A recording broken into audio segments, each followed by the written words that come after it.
دەمباش گودارên hêja ya radyoya dengê gel, ez şîmalnagihan bi xelekek nû ya bernameya xwe bûn li pêşberê we me.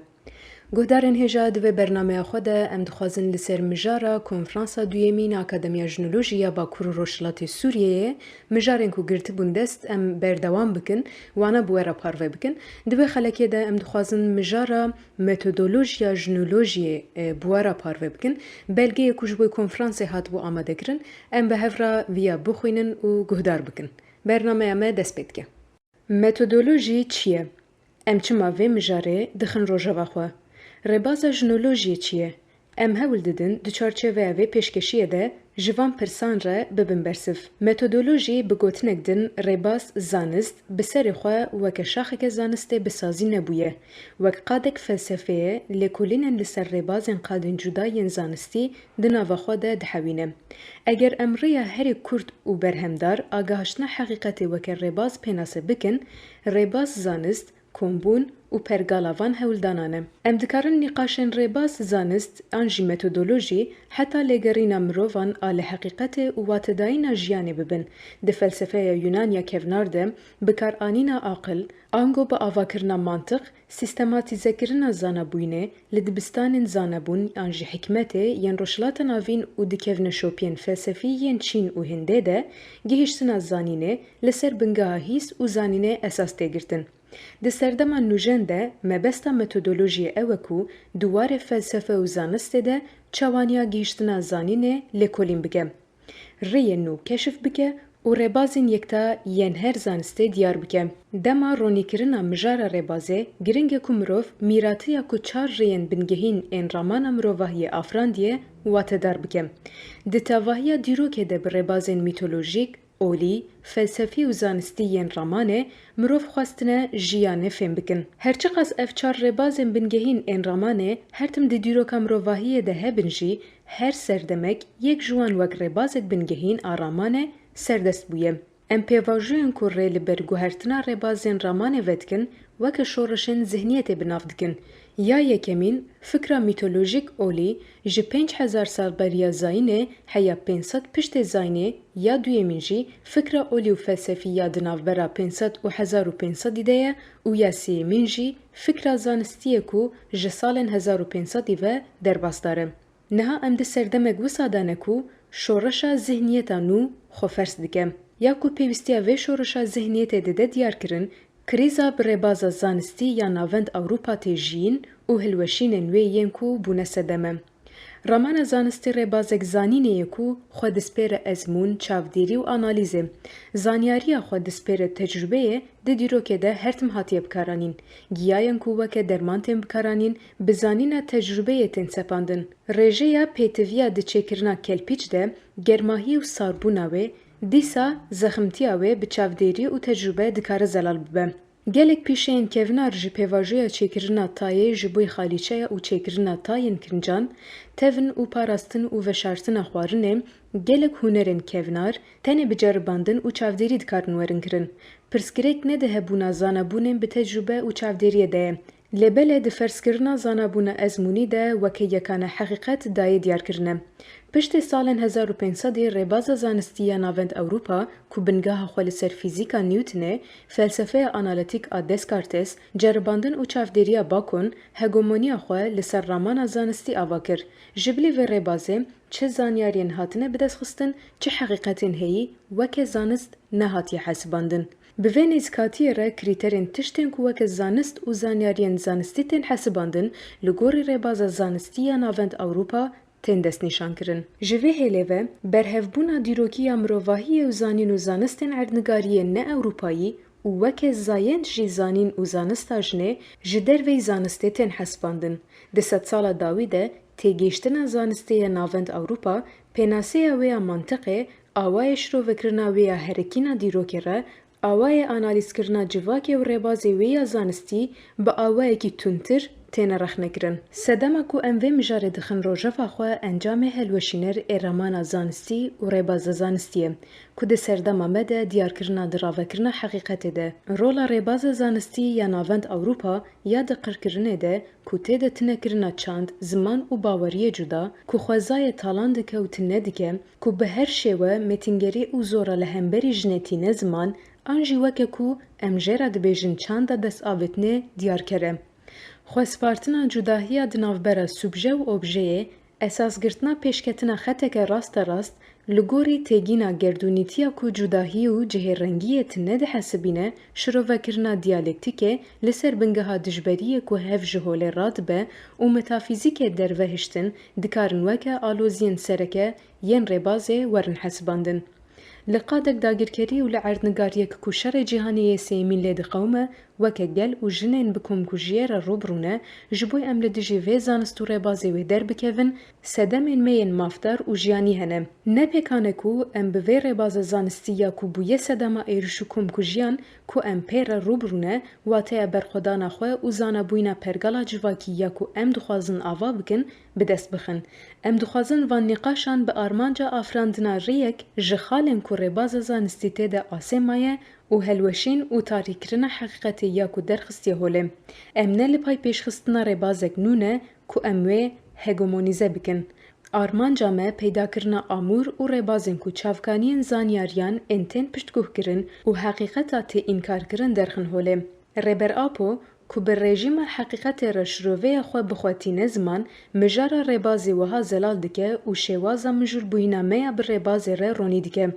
Ji rêbazek alternatîv wê de tir, li rêyekê digerim ku pê karibim ji nava pirsgirêkên mirov bi wan xapiyane û ji nirxên azadiyê dûr hatine xistin derkevim.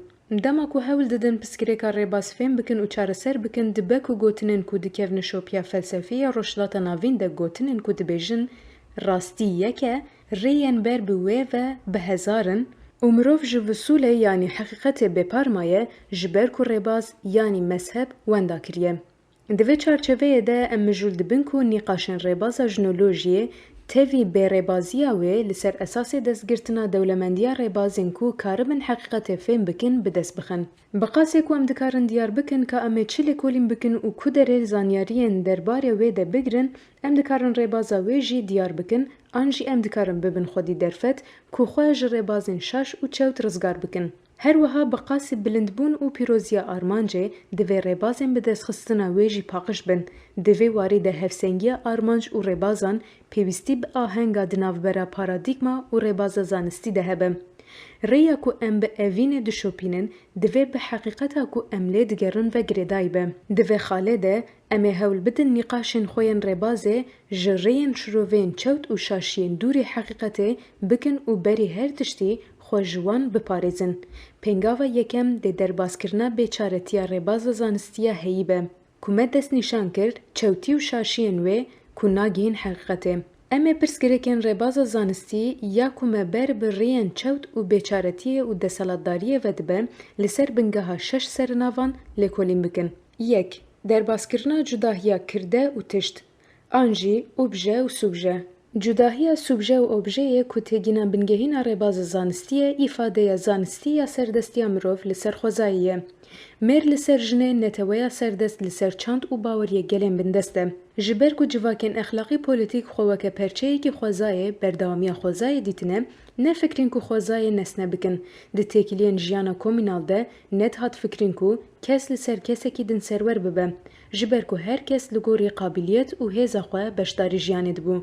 Ji ber ku têfikrîn ku mirov perçeyekî gerdûnê ye, ji ronahiya xwedawendan hatiye afirandin. Di ferqa xwedê û mirov, xweza û mirov de fikra subjektîv tune ye. Ji vê hêlê ve ji çîroka afirandina mirov dest pê dike, em mînaka pêşiya pênaseya wî wekî kole, xulam yanî weke objeyek di mîtolojiya Sumeran de dibînin.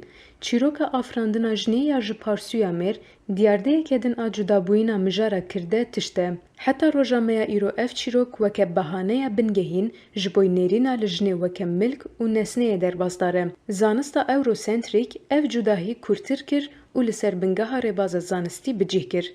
Dewlet li ser civakê de بو یکرده آنجی سوبژه بنته و دولت را زمان گل چند و باوری دی یک دستی و بونه کرده یعنی سوبژه ین دیتر پاراوان لتشته آنجی اوبژهینه رژیم نتوپرست و اولپرست حتی روژا ایرو پولیتیکای خوی کمکوژی و آسیمیلاسیون لسر بنگاها و جداهی رواکرنه. نزیکاتیا اکولوژیک امکان درباس کرنا اوبژه کرنا خوزای و جداهیا کرده و تشت در ربازن زانستی ده دردخه هولیک و چند دموکراتیک و مسوگر بکه که هر کس کم و جداهی دکار خوابوین خو آوا بکه و نوجن کرنا یکی تیا هبونه یا دکفن شوپیا زانستیا روشلاتا ناوین ده نزیکاتیا کو گردونه وکه مروفه که مزن و مروف جی وکه گردونک بچوک دبینه که خودی رولکه تفکاریا ویدکه.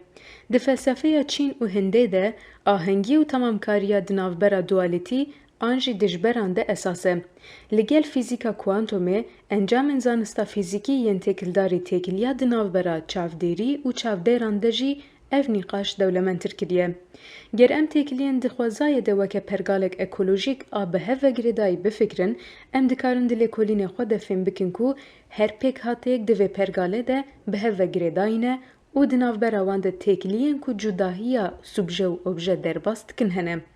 اف دلکولین میال سرخوزای ده دولمندیک تیگیشتن آواد که دلکولین خوین سوسیولوژیک ده بداینا و تداینا دیالوگ و امپاتیه و بخودیتنا برپرسیاری را امدکارن بهتر نزی حقیقته ببن راستیا جواکی بقاسی جوهر اخلاقی و پولیتیک شوپن کور یم پرگالا دسالتدار هلدگره. جبوی ویجی جبوی کور راستین جواکی وره فهم کرن حوجیه کور راستین زین پاریس، دولت پاریس، نین پجراندن و روا کرن. گرینگه کو مروف کاره به آوائه که رخنگر به مسافه که گنجاو لارمان جامعه و گوهرینا جواکی خودی میزه کرنه که ببه. جبوی کو امنکه وندناو جداهیا سوبژه و اوبژه ده دما کو ام هول ددن راستیا جواکی فهم بکن دوی ام بر ربازن رخنگر جواکناسیا آزادیه هول بدن کو باندورن دسالتداری دولت جهول راکن. به وی را پیوست نزکاتیا ما لسر اساس دیتنا جوهره ویا اخلاقی پولیتیک و پاراستن و پیشخستناوی بم. لکولینا راستیا جنه لسر هیما کمبونا سوبژه و اوبژه و جنه وکه جوهر و برماهی جواکی لیکولین کرن تیوی واته. دوی ام لعالیه کی ناسنامه یا جنه وکه کرده کو جیان و جواک بون لدورا و چید به و جعالیه دن وجی آلیین کو د انجام سردستیا مرده دبن اوبژه ملک و متا لیکولین بکن. نزیکاتیک متودولوژیک آکون نتنی لیکولین دهمان دمه ده نوجن کرن برخستن کرن و تشکرنا برماهیه کو چافکانیا جیانینه و لدجی آلیین کو جعالیه سردستیه و هاتنا افراندن تید کوشن جی تخواستن. دو به درباسکرنا پرچبونا زانسته خوگهاندنا زانینا حقیقته. د دیروکه ده دمن پردرش حقیقت یک پار هاتی دیتن جبرویه که زانین و زانست پیروز هاتنه دیتن. یک پارابونا راستیه تنه بگرداین اند نافبرا دیسپلین زانستی ده دکاره وره فهم کرن. ده زانستین ناوند اوروپا ده پسپوریا کو زانستین خوزای دسپیکر و درباسی زانستین دن بو پرچبوینا زانینان کور کر و نبوینا گریداینا دنافبرا وانده نهیشت کو زانست بگیجه زانینک یک پاره. ایرو هولدانن بناو اینتردیسیپلینر آنجی گیشتنا سنتز ربازن زانستین جدا مولتی دیسیپلینر آنجی ده همان مجاره ده جهر قادا زانستی لیکولین دکن لی انجامن وی هفپار ناکن ترانس دیسیپلینر همو زانست به هفره جبوی فهم کرنا جیانه کار دکن آرمانش دکن کو وان کماسیان درباس بکن لی جبر کو بقادا اکادمیک و سینوردارن جه انجامن خواه دورن. دوی خاله ده ربر آپو نیزیکاتیا خواه وها کرته بردکه. تشت راست لی دجوار اوه کو به آنالیز کرن و سنتز کرن وان نیزیکاتین تواهی و پرچه بویی ماکرو و میکرو ین کو براستی ده قومن ورن پیشکش کرن. از وی نیزیکاتی ده هولدانن خواندن، نویساندن و پیشکش کرنا خواه ده جدی دگرم. دما کو مجار تگیشتن و چاره سر کرنا پسکریک یک جواکی به ارکا قادن زانست اوه کو دانه راستی رونی بکه پیشکش بکن. شروع وکرن سنتز کرن و رخنه کرنا دانه زانستان بمره نیرینک پر آلی ده قزنج کرن. آبوری سیاست، اتیک استتیک، پرورده، اکولوژی، تندرستی و دموگرافیا کمه وەکە قادên xebat û lêkolînên yên jinolojiyê diyar kirine, bi qasê têgihiştina rewşa kolekirina jinê, rêya ku pêdiviya şoreşa jinê pê heye jî ronî dike. Ger mijara ku divê bêkirin bi jiyana civakî ve girêdayî be, em dikarin van şiroveyan ji bo şoreşa jinê binirxînin. Perçebûyîna di nava zanistan de dikare li ser esasê girêdayîna zanînên bi jiyan û civakê re werin derbaskirin. Sisê, hevsengiya di navbera xwezayê yekemîn û duyemîn. Xwezaya sêmîn, ji nû ve sazkirina xwezaya azadkirî. Gotûbêja ku armanca zanistê weke kontrolkirina xwezayê pênase dike, hevsengiya di navbera civaka mirovan û xwezayê xira kiriye. Têz û fikra ku pêşketina civakê bi kontrolkirina xwezayê digre dest, analîzek şaş a li ser dîroka civakê ye. Nêzîkatiya rast ew e ku rastiya civakî ne weke xwezayek ji xwezayê yekem cuda, weke qonaxek cihêreng a xwezayê were pênasekirin. Li şûna qutbûyîna ji xwezayê an derbasbûna xwezayê, têkiliyek di navbera her du xwezayên de li ser bingeha cihêbûyîn û li hev hatinê heye. Rêberapo bi vangotinan ve rastiyê îfade dike. Qonaxa ku tê xwestin bi xwezayê sêmîn were watedarkirin, dikare ancaq bi vê şoreşa zanistî û rêbazî gengaz bibe. Mirov, cewaziya xwe ya hêza zanebûyînê ku li ser xwezayan zêde dibe, biparêze û bi vê rengî tevlîbûyîna xwe ji ahenga mezin re çêbike. Zanista ekolojiyê yek ji wan zanistanan e ku di derketina ji vê asêmayîna metodolojîk de xwedî rista herî zêde ye. Di pêkhateya civakiya exlaqî polîtîk de hişmendî û hesasiyeta ekolojîk heye. Nimûne û nuqteyên li hev hatina van her du cewheran di civak û baweriyê kevnar ê Rojhilata Navîn û Kurdistanê de û di kevneşopiya gelên Amerîkaya Latîn û Afrikayê de jiyana xwe didomînin. Ya ku hevsengiya di navbera mirov û xwezayê de xira dike deselatdarî û sermayeyê ye. Bi zêdebûyîna piskirêkên ekolojîk re, hişmendiya ekolojîk di nava civakên modern de jî hê kurttir tê hîskirin. Girêdayîna xweza civak ku bi rêbazê zanistî yên navend Ewropa xira bûye, bi nûjenkirina van kevneşopiyan û anîna cemhev a bi zanist û tevgera ekolojiyê re dikare bêsererastkirin. 4. Vebûna ji dûbendiya metodolojîk re, gerdûnîbûn, relativîzm, dorvegerî, xêstî, globalizm, herêmî. Neçarîkirina ku yek ji dûbendiya ji xwe re esas bigirin û van dûbendiyan li hemberî hev bicih bikin, pirsgirêkek din a metodolojîk e. Berçavkirtina zanîn û zanist li ser bingeh û zagonên gerdûnî yên ku her dem û li her derê derbazdarin, dibe sedema înkarkirina guhertin û cudahiyan. Têgihiştina monîsît, çavkaniya xwe ji vê têgihiştina gerdûnîbûyînê digire. Li hemberî vê nêzîkatiyê, berova jî vê yekê relativîzmê îddia kir ku her cudahî heqîqeta xwe heye. Nêzîkatiyek ku hem cudahiyên gerdûnî û yekta û hem jî aliyên têkildar ên her rastiyê li ber çavan digire, nahêle ku em bikevin yek ji van dûbendiyan. Dîroka Kurdistanê û dîroka Rojhilata Navîn xwedî taybetmendî û cihêtiyê xwe ne. Lêbelê ger em wan bi dîroka gerdûniya mirovahiyê ve nenirxînin, em nikarin nêzîkatiyek dîrokî ya watedar bi pêş bixin. Pêşveçûna rast, xêzikî û dûbarekirina dorvegerî dûbendiyek din e ku divê em ji xwe dûr bixin. Têgihiştina ku dibêje pêşketinên dîrokî ber bi armancek vediçin, mirovahî ji hafîza wê ya civakî qut kiriye. Gotina ku dibêje kapîtalîzm dawiya dîrokê ye û axa ku em li ser wê dijîn, paşverû dîtin û ji bo pêşketinê jî rojava mînakgirtin, girêdayî vê têgihiştina fikrê paşverûyê ye.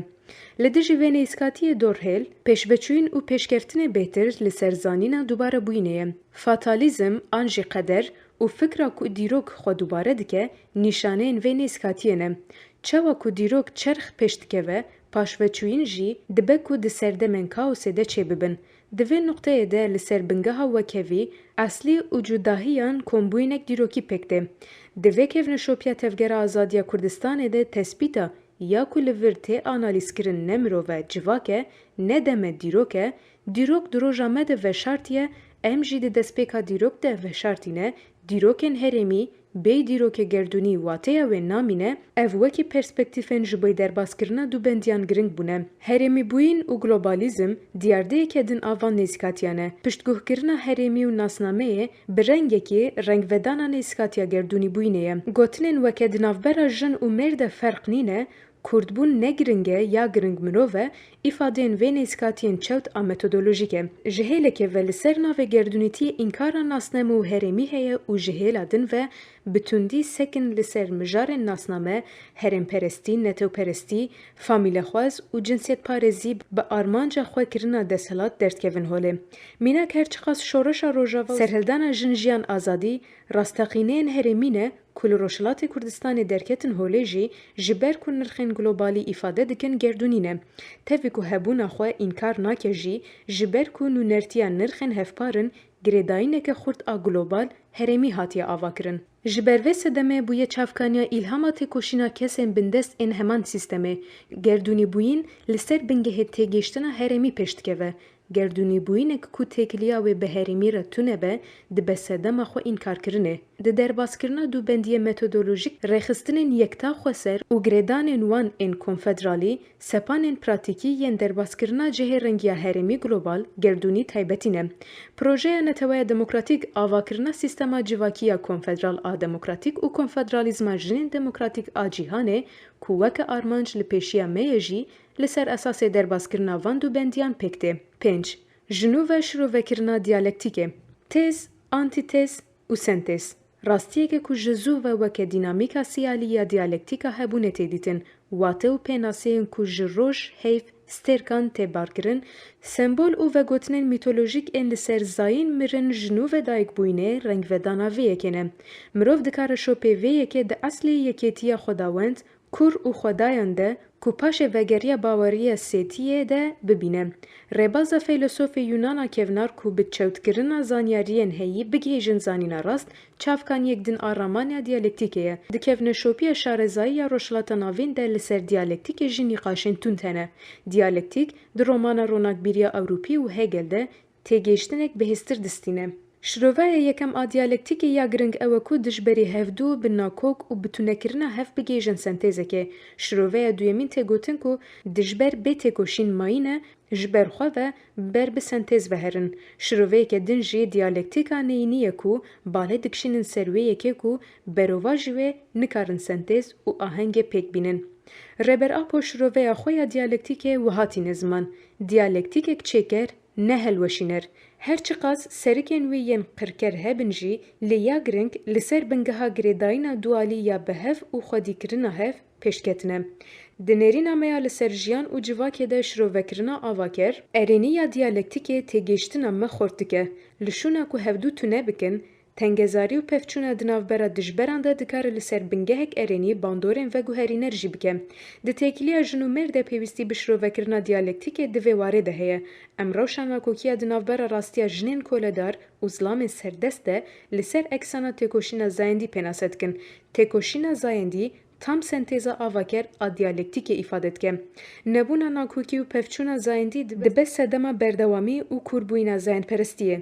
Fikrandina ku nakokiya zayendî nayê çareserkirin, dibe sedema têgêiştinên şaş, ên wekî ku serwerî ebedî ye, têkoşîn nehewce ye, an jî deselatdar dest diguhere. Armanca afirandina veguherînê hem di nava jin û mêr de, di encama têkoşîna zayendî de, bijareyeke azadî ku têkiliyên li ser bingeha hevjiyana azad pêş dixe. 6. Şiroveya rehenda metafîzik ya mirov û cudahiya di navbera metafîzîkên baş û metafîzîkên xerab de. Pirsgirêkek dinya rêbazê jî ew e ku heqîqetê tenê li ser bingeha hêmanên maddî yên berbiçav û pîvanbar rave bike û pirs û pirsgirêkê din nexe rojava zanistê. Rêbaza zanistî di çarçeveya metafîzîkê de mijarên rêbaz, nediyar, giyanî û derûnî nirxandiye. Pirsa çima ku mijar û pirsa bingehîn a felsefeyê ye, weke metafîzik hat ragihandin û heta gotin ku divê zanist li ser pirsa çawa bisekine. Ji aliyê ol, mîtolojî û felsefeyê ku bi deselatdariyê re entegre bûye, metafîzik li ser bingeha kolonyalîzma zihnî hatiye bikaranîn. Guhertin pêşketinên xwezayê şiroveya mirov û hêza veguhertina wî bi vê nêzîkatiya metafîzik têne înkar kirin. Kapasiteya mirov a şirovekirin û veguhertinê di vê warê de nêzîkatiya metafîzik înkar dike.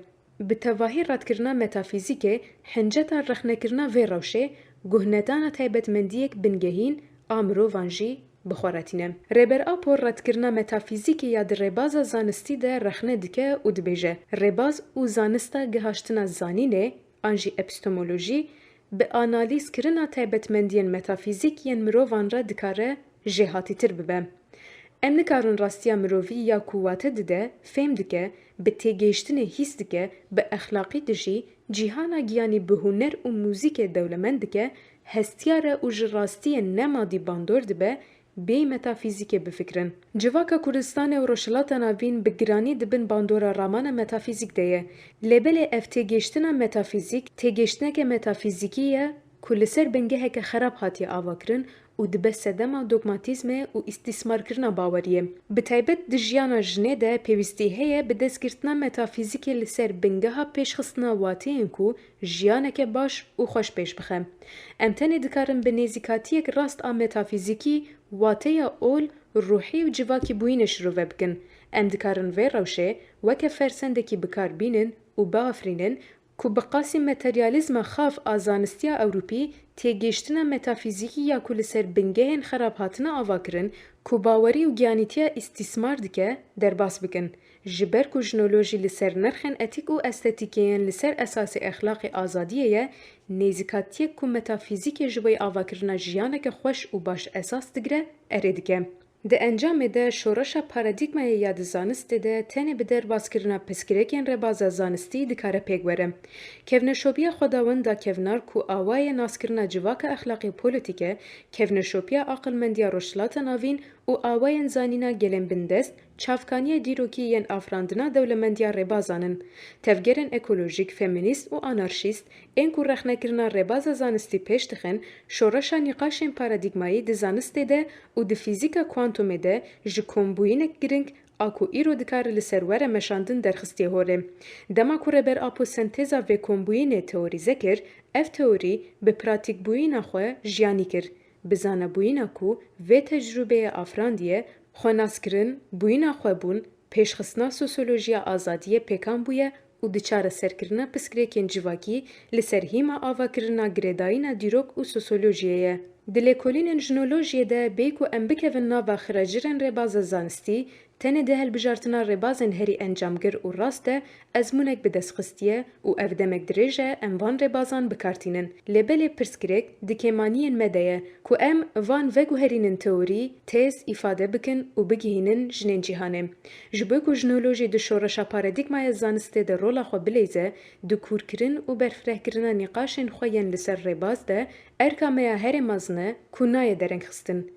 Beriya ku rebaza zanistî ya navenda wê Ewropa bibe hegemonya, têkiliya mirov a bi zanînê re weke lêgera li pay şopên heqîqetê ya bi evînî, têgehiştina nîzama xwezayê bi wê re di nava ahengekê de jiyankirin, gihîştina aqilmendiyê, vekirina çavê dil û wekî ku di herikîna Tao ya di felsefeya Çînê de diherike, hate diyarkirin îfade dike. Wateya îfadekirina felsefeyê wekî evîna zanînê di vê nêzîkatiyê de veşartiye. Zanista ku ji felsefeyê qut dibe, ew zanista ku ji evîna zanînê ji hesreta jiyana bi wate qut dibe ye. Jinolojî bi girêdayîna felsefeya jiyana azad bi zanistê re, îddiaya xwe ya pêşengtiya şoreşa paradigmayî di zanistê de bi formûla xwe ya efsûnewî ya jin jiyan azadî radixe berçavan. Belê guhdarên hêja, belgeyek ku me ji we re xwand li ser mijara metodolojî bû ya ku di duyemîn konferansa Akademiya Jinolojî ya Bakur û Rojhilatê Sûrî hatibû amadekirin me bi we re par vekir, heya bernameyekî dîtir û mijarek dîtir bimînin di nava xweşiyê de.